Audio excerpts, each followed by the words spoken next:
আমি এই মুহূর্তে রয়েছি রাজবাড়ী জেলা দৌলতদিয়া ফেরিঘাট ৫ নম্বর ফেরিঘাট। আমার পিছনে দেখতে পাচ্ছেন এটা রয়েছে ৪ নম্বর, কিন্তু এই ৪ নম্বর এবং ৭ নম্বর ঘাটে এই ফেরি চলাচল করছে স্বাভাবিক, কিন্তু ৫ নম্বর ঘাট বন্ধ থাকার কারণে ফেরি চলাচল ভিড়ার একটু বিঘ্ন ঘটছে। আমি সেই বিষয় নিয়ে আপনাদের সাথে তুলে ধরলাম। আমি শেখ মোহাম্মদ।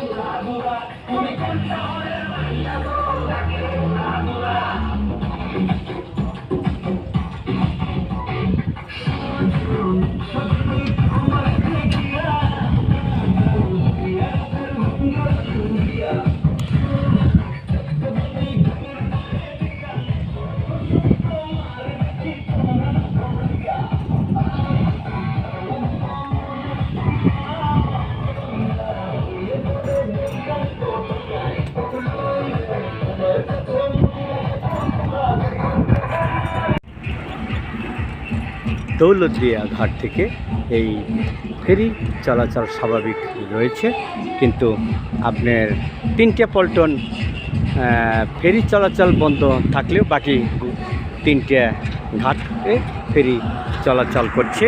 আমি সেই বিষয় নিয়ে আপনাদের সাথে রয়েছি। আপনারা দেখছেন যে এই ফেরি থেকে এই গাড়ি নেমে তারা যার যার নিজ স্থানে যাচ্ছে।